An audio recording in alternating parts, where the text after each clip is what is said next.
suffer from hearing loss, which, if left undetected, can significantly affect learning, socialising and overall quality of life. And sadly, the problem often goes undiagnosed due to a lack of screening, but Sound Scouts is providing a solution.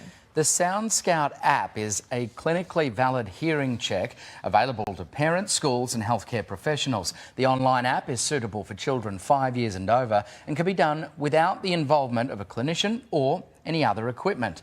Joining us now is audiology Professor Harvey Dillon and Olympian Meg Harris. Morning to you both. Professor, first to you if I could. Hearing loss can develop at any age, but how critical is early detection, especially for children? Oh, it's completely critical. In Australia, we have newborn screening, and that's great, but it picks up about one child per 1,000, and they get fitted with hearing aids or cochlear implants right from the very earliest age. Fantastic. The problem is, by the time children have finished primary school, there's not 1 per 1,000 wearing hearing aids or implants, there's about 4 per 1,000.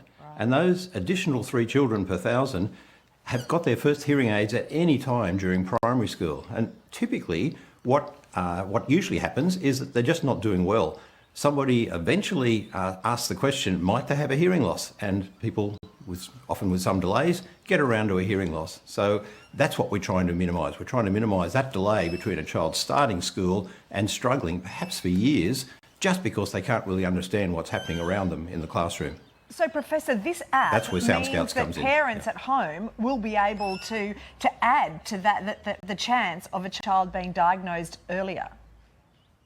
Exactly. From about age 4.5, in fact, children can do the app at home, and a lot of schools are now picking it up and using it, especially for children that they suspect are having troubles, but even just routine across all of the children is possible too. It only takes, well, less than 10 minutes to do it, and the children think that they're playing a game, so they love it. But actually, it's got 3 quite sophisticated tests built into the app. First one is tests the ability to hear soft speech, which is a pretty conventional sort of thing to do.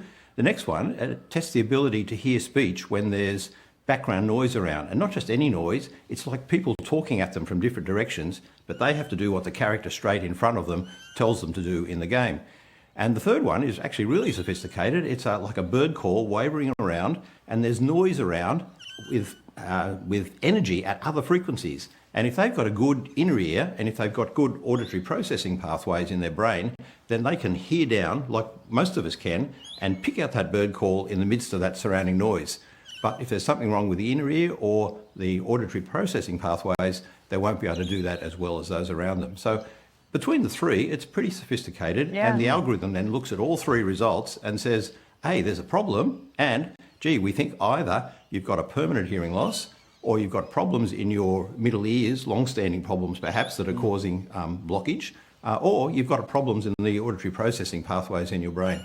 And on for a referral then for a more formal test with clinicians, of course. Gee, this sounds like it could be a game changer. Yeah. Meg, could I ask you, how old were you when you started having trouble with your hearing? What were the signs that you and your family, I guess, were noticing? Well, my hearing actually wasn't picked up until I was in grade 1. I had, I guess, normal speech growing up, so it wasn't really noticeable or questioned. So my hearing wasn't picked up until I was in grade 1 through a test that I was lucky enough that my school was doing, hearing and eyesight tests. I think that's why it's so important there are apps like Sound Scouts, because I had no idea how much I was missing out on until I did get hearing aids.